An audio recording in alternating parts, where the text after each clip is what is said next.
Hi guys, welcome back. Today we're going to kind of round out and finish off the garden party for this year. We're going to look through the kind of how the garden progressed, and we're going to create a phenology wheel. So I hope you enjoy.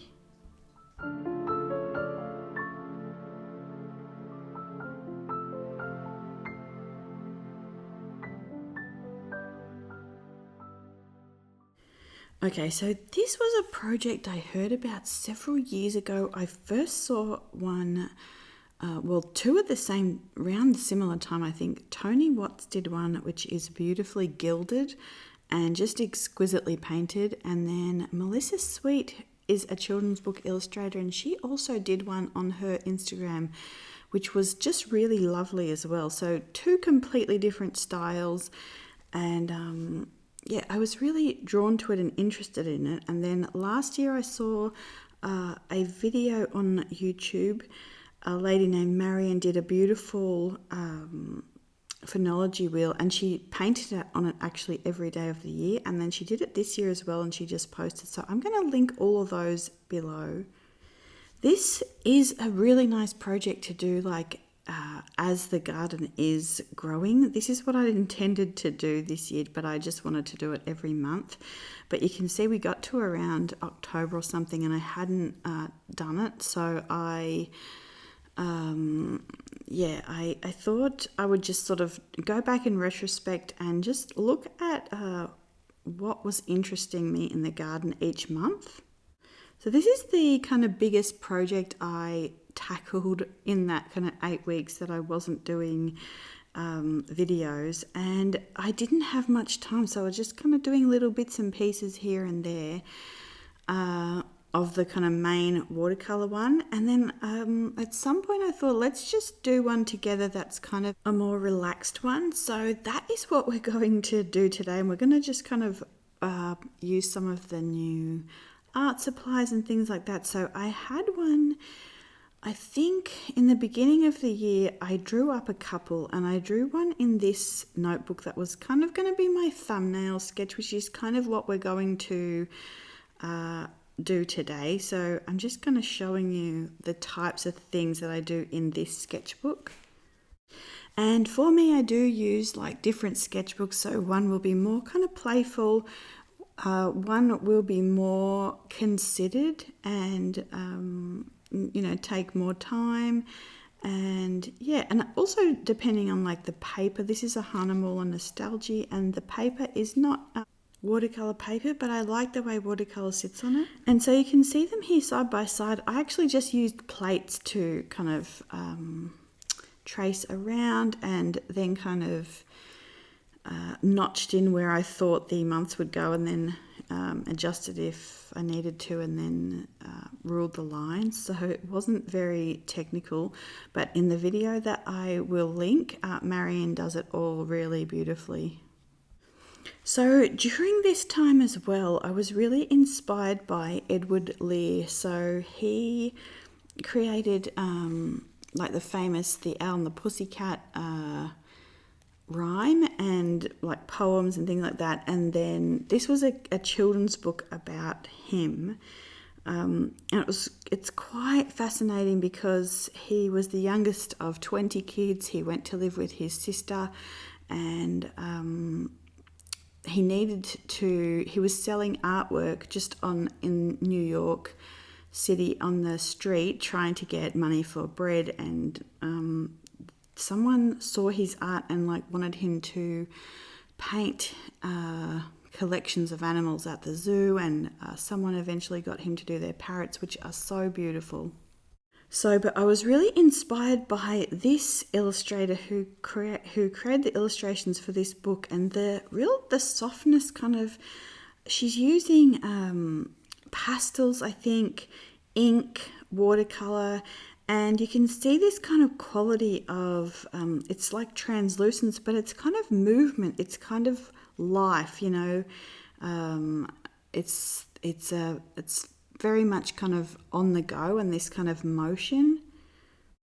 And so I really like the way that she's depicting this kind of, you can see the motion in its happening.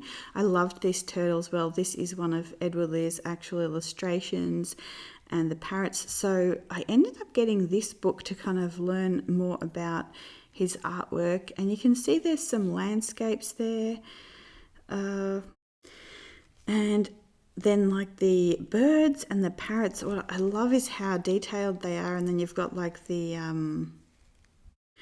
color swatches on the side of some of the plates. And what he did, I think, is he would paint them, and then they would take like a sketch and a lithograph of the outline of and the detail that he's put in. They would print that, and then it could be watercolored to achieve replicas over the top of it. So I find this like a really interesting process. The outcome's really beautiful. You know, there's lots of layers that are really inspiring. And you can Google just Edward Lear parrots, or, you know, watercolors, things like that. And then you can find these images. A lot of them are in the public domain. I don't know if they're on display anywhere. I would love to see these works in person, but yeah, just so beautiful. You can see as well there are like florals and plants. And then this book here is more of a biography. I haven't read this yet, but so anyway, these were all the things that were kind of going through my brain as I was sort of taking this time and thinking about doing this phenology wheel. So you can see I tabbed it in my sketchbook so I could, you know, easily find it all the time. And I had planned to be going back and forward, but I only did a couple of these. I think I did the first one in like on the months, and then I did the iris on the month, and then everything else I just sort of sketched in and I hadn't painted. So yeah, everything else was kind of sketched in, and then I had the kind of last 3 months there needing to be done as well. So it kind of went back and forward, and like I said, I didn't have too much time. So I would just come and do kind of 10 or 15 minutes. I feel like it's a little bit difficult when you only have a little bit of time and you have a large project that needs more sort of continuity of thought. So that's why I decided we would just stop and kind of work on this kind of more fun one. But also here I'm just showing you so you kind of have a little bit of a sense of the months, what I've chosen from each month. I think that there was plenty of flowers to kind of choose for each month. And then some of them also overlapped for several months, but I thought it would be nice to kind of also get a color gradient, sort of like a color wheel as well. So I was thinking about that.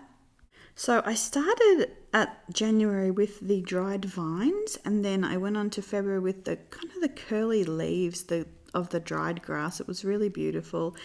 And then in March I did the lichen, which was really, it's always prevalent, but I thought it would be a nice kind of way to move between like the colors. So yeah, and it's such a beautiful kind of powdery mint sage color. So then April we did the daffodils, and I'm also putting this here because if you do want to, you know, have a winter project, this is a really nice thing to work on. You may have pictures of flowers or things that you can sort of go back and look through, but if you want to use these and just work through one as well, absolutely feel free. It's quite nice I know sometimes we can't always get outside, and so yeah, and a lot of these we have covered on the channel, kind of how to paint them or how to sketch them. So May I put tulips in. I think they were just kind of petering off through May. And then, but you can see again like the beautiful shapes and the colours. And then this was June. We did the azaleas, which are just a beautiful kind of pink, kind of this profuse pink in on the skyline, this bush is really large, so you just have this really beautiful, like little kind of pink fireworks. So yeah, as this bush comes to life, and then as it also recedes, the colouring is so beautiful. We think that a fox might live in there as well, but you can see how unusual and kind of detailed these flowers are as well. So it's a nice opportunity to kind of practice simplifying complicated shapes. July was mountain laurel, and this is one I really wanted to do a video of on the channel, but we'll probably do this next year. Again, it's a beautiful colouring, and yeah, especially like with there's lichen on the branches, the kind of mint colour, and the grass, and it's just a really lovely flower. You can see how unusual the buds are. I feel like this is almost the wattle of kind of the New England kind of area here. And you can see like the kind of umbrella shape of the flowers, and yeah, just again, it's like it's a different kind of little festival going on in the garden. And then here we have the iris. You've seen this one on the channel, and we did, I think, a whole video sort of on this and painting in the garden. So this was just such a beautiful one.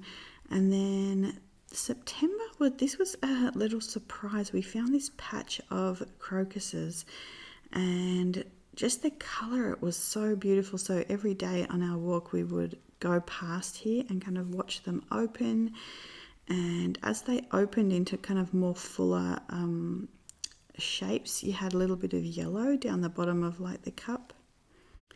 October, I chose these little cornflowers, just tiny little flowers, but they were speckled all over the hillside in this kind of beautiful blue purple colour.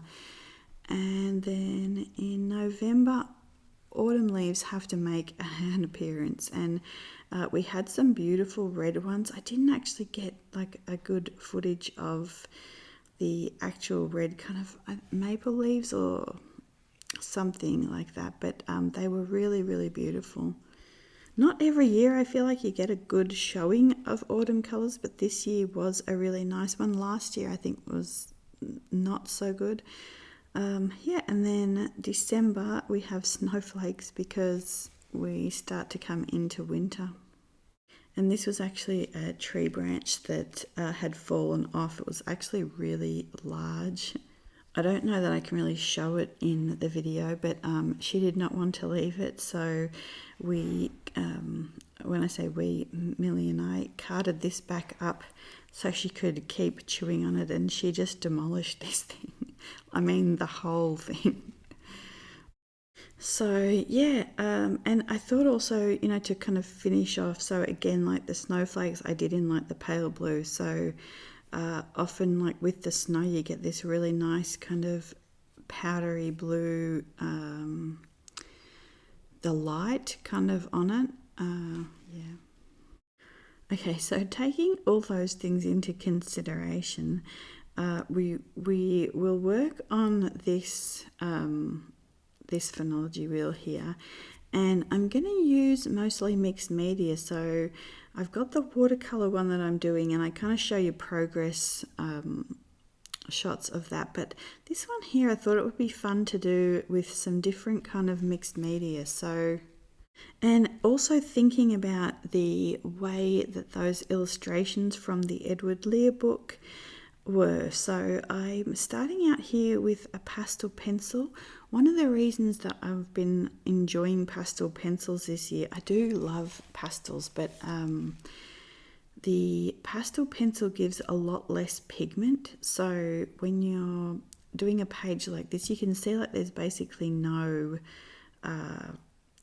you know, kind of excess pigment flying around, which is really helpful when you're just at your desk, because you don't want sort of pigment particles going into the air, and you know, if you can't, you really need somewhere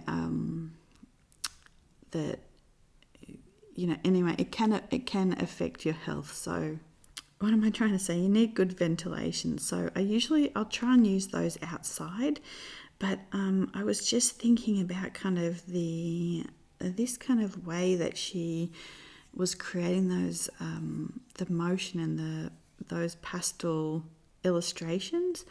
And then here, these are the new RNF pigment sticks, and so I just wanted to try those and kind of see, what they were like and how they would go on the paper. This was, I think, one of the first times I was actually using them.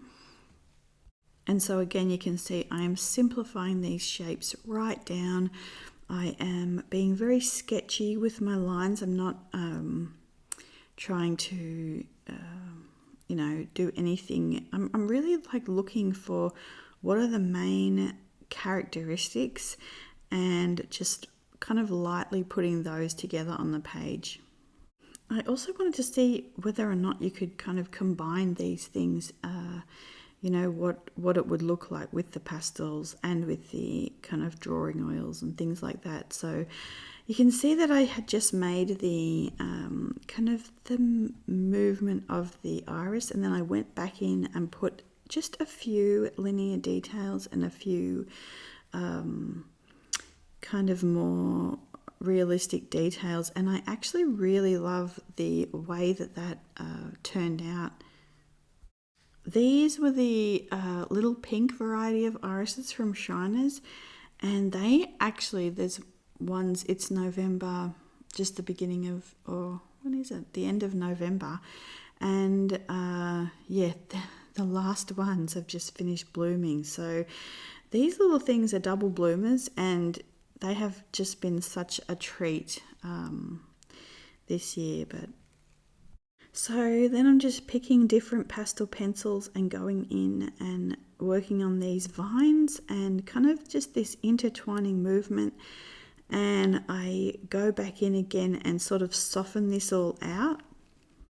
I'm really just looking for kind of overlapping colours, softening colours, seeing how I'm just sort of seeing how things work and how that could sort of create an image.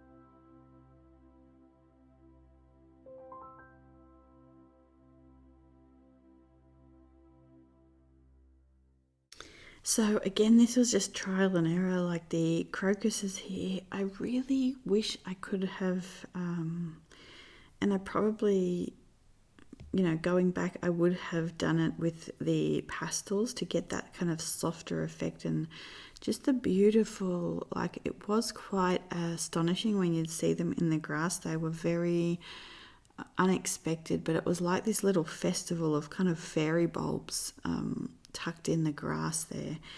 And you could see the colour, like as you were walking, the colour sort of really drew your attention. So, and then this one here, we did a whole video on the daffodils, and this is kind of the side view of the daffodils. So again, I'm just putting in a very pale pastel, and then I used the RNF drawing oils to kind of put the lines in and to kind of just see again, like what would that look like, and then I just became pretty obsessed with creating these. So just with kind of different colours, different colour pastels underneath.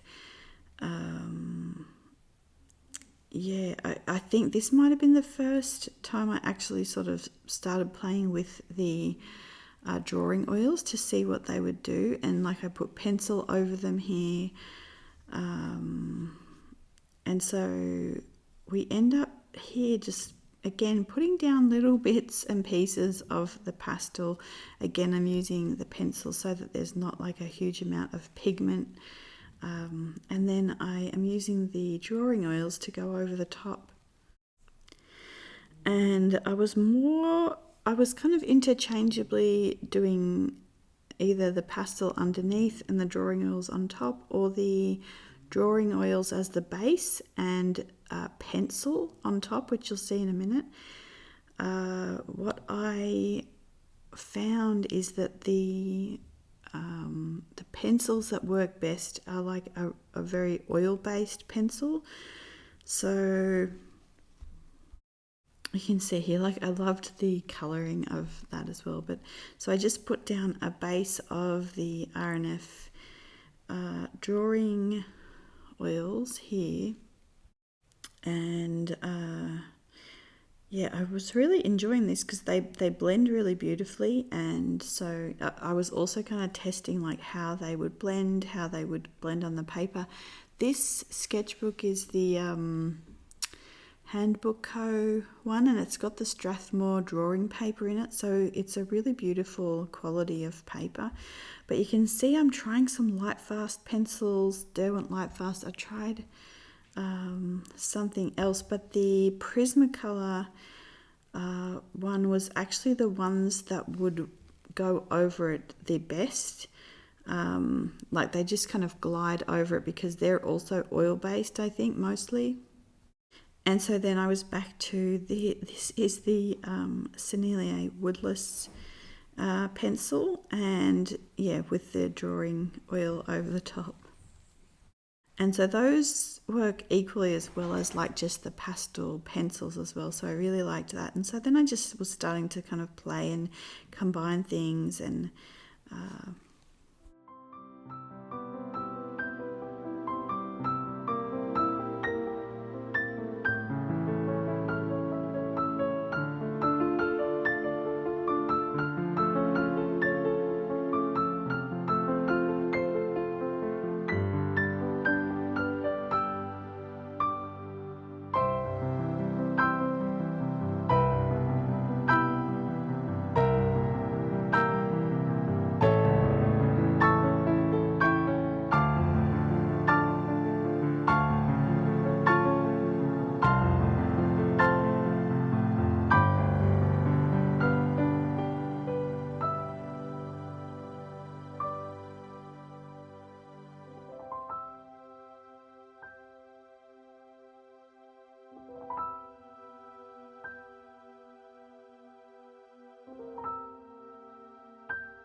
so this was a nice project to have on my desk, and whenever I had a few minutes I would come and just fill in a little bit more. I changed the flowers around a little bit. I put the anemone in there, I think, is it in July? But what was interesting was I used the Sennelier Woodless pastel pencil, and on this paper it came out more like a print, like it didn't take to the paper very well, but I really liked the look of that.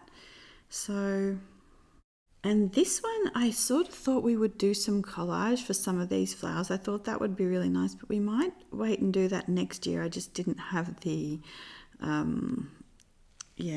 I couldn't sort of see my way around that for this project. But it was, again, it's not supposed to be like a masterpiece. It was just a very nice way to introduce some of the materials, it's more like a thumbnail kind of sketch. So getting to know the subject, the materials, and kind of seeing if the flow of it will work nicely, or if there's something kind of you want to change. And what's interesting is even after doing this project this way with these kind of mixed media materials, I would do this again, and there are things that I would do differently, so it would come out different every time. So it's quite a nice way to even take little parts of the flowers and not have to kind of do the whole thing, but just pop bits and pieces in.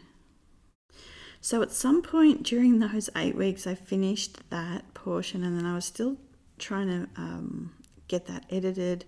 And then I wanted to cast on a hat. I did get a question about the knitting projects that we're kind of doing. So I'm going to leave a link to my Ravelry projects that I'd like to do. I mean, will I ever get to do them? I don't know. The amount of finished projects I have, I could just count on one hand, but I want to do a hat and a blanket. That's what at least I'd like to cast on. So I will leave a link to the ones I'm thinking of in the description as well. But so you can see here we're back to the watercolor version, and you know, it just obviously takes more time to build up the layers, to kind of be a little bit more detailed and considerate of the actual form of the flowers. And that's why it was quite nice. Like I was kept being drawn to just this box of sort of colourful mixed media supplies that I had there. So you can see things come to life a lot quicker. You can kind of tell if things are going to work or not. Like I really wanted to put that red leaf in for November because I just thought it was a nice kind of pop of colour on the colour wheel there. But I feel like red is a bit of a nemesis for me in watercolour. So I like using it in plein air painting. Like when you're out and about, you're always seeing red on signs or things. But yeah, it's a very staining colour, so it's hard to, once it's down, you know, it's on the page. So it always makes me nervous to use it, and especially in something like this where you've kind of done most of this work, and then if this leaf doesn't work, yeah, so I kept kind of inching closer to it and just working on parts that I kind of already knew I could fill in there. And then I kind of left it till the end, and I built it up very gradually with more of the yellows and oranges, and then just putting in bits of the red as I kind of could see the leaf coming to life. And then as with anything that's a large painting, I feel like it's very difficult to show. You can see like I've got the book propped up. I'm trying to kind of get it in different lights because I also put some of the bokeh in there. We did that in last year's Floral Festival to kind of show the background, like highlights. And yeah, so I'm just kind of showing you here the parts of the one with the other, so you can kind of see the more detailed version and the more playful version, and how sometimes like I would change things. Yeah, I actually really like the one on the right, the blues together, the soft blue. So again, that's something that like I would, you know, if I was doing like a more detailed, like a finished piece on a watercolor paper, I would look at maybe changing that color. Yes, I hope you enjoyed that. This is a little sneak peek into just what we were actually getting up to. So I was choosing some wool here for the hat cast on. These were pencils I was really enjoying. I will do a video to show I was keeping up with my little annotated sketchbook and just mainly using pencils in there. We also went to the Rhinebeck Sheep and Wool Festival, which is always so nice. This is, I think, our 4th year that we went. And so it's the New York Sheep and Wool Festival, and this was this was my haul, and then yeah, mum got some and my sister got some. So I should say that was my yarn, but the little sheep and the llama are my sister's. And so for the week before that, she created this bag, and then I sewed the lining up for her. Yeah, so I was just measuring things out on the actual, just on the floor, and kind of I was hand sewing it. So like these are the little loops.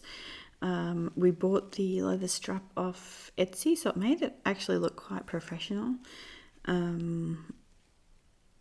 But the way that I created the like the template for the pattern kind of for the bag, and the way I cut it out, I was like, don't watch, this is not seamstress level situation. So anyway, yeah, so a little bit of baking and mainly just like walks with Millie and things. My main problem was I've been quite sick 3 times this year and had to have quite a lot of penicillin. So I could feel myself getting sick, and I did not want to kind of end up that sick again. So yeah, I'm not going to be doing as many like Christmas videos this year. I do have some old advent calendars. I will try and keep up with like the 2025 favorites and things like that. I do have 1 or 2 Christmas videos. I'll see if I can get them done. But otherwise, I would definitely check out, I linked to her last time, but Christine Art did the 12 Days of Christmas, and she paints beautifully. She paints with a limited palette, so it's really good to learn mixing and things like that. So definitely, if you want some Christmas projects, I would check out her channel. Otherwise, I will be back soon with 2025 favourite watercolours from this year, ones that I've been using quite a lot. So I will see you guys soon. Bye.